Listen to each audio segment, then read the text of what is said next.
Hello drone video fans, this is a quick video of my first outdoor flight with the QX95. It's a 95 millimeter FPV quad that's 3 3/4 inches between the propeller shafts.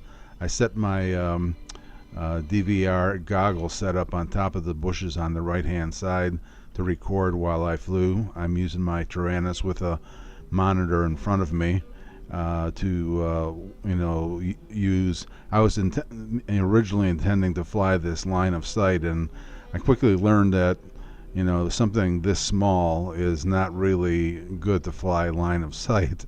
As I said, it's only 3 3/4 inches between the propeller shaft, so I'm used to going up and down the street with the SEMA X5C, which is more than twice as big as this thing, and I have no problem seeing that. But this thing, I barely got to my next door neighbor's yard, and I could barely see this thing. So it's very difficult to fly these line of sight. But we did want it to come out, even though it was cold, and I had to shovel about 10 centimeters or 5 inches of snow in order to make an area for me to be able to take off from.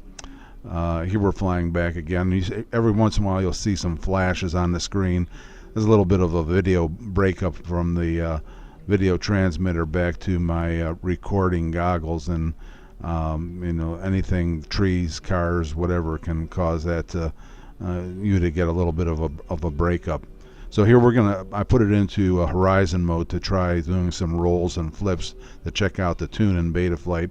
There was a left roll, a little bit of a bounce, so I might need to add a little bit of D in my PID setup, and there was a right roll which looked a little bit better. Now we're going to line it up and do a backflip here, which turns out to be pretty good. A little bit of an overshoot there, but it's the tuning is pretty close. I just need to tweak it a little bit more, I think.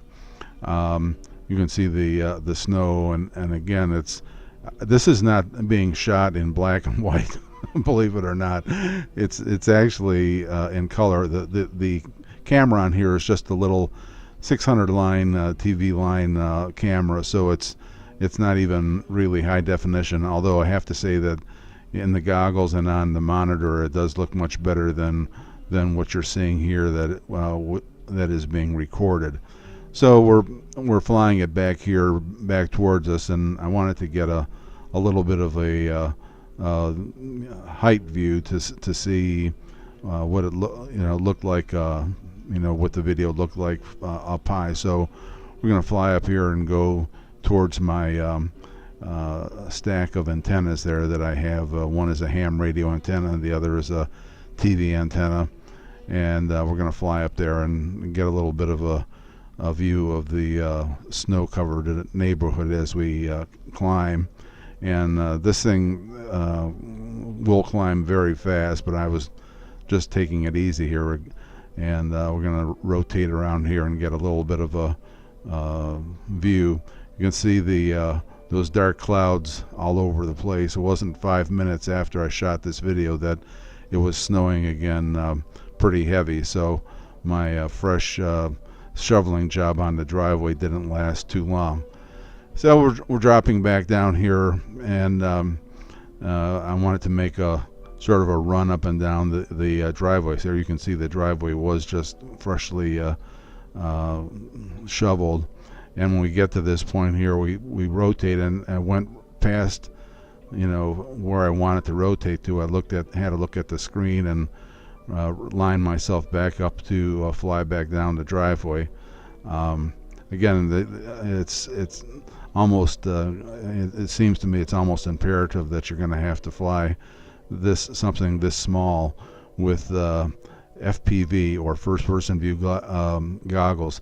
Here I'm attempting to shoot the snow on the branches of that tree, and it's a shame that it doesn't have a high-definition camera on it, because it is actually pretty nice to see the snow on the branches there. But this was just a quick test. We wanted to I really couldn't wait to get this outside so I can have some room to do some flips and rolls and check out its tuning. But it seems that it's pretty close. and I'm pretty satisfied with it. It got a 5-minute flight that didn't even come close to draining the battery, so it's on its way towards being done. Here we're coming in for a landing next to the door. Thanks for watching, and stop back.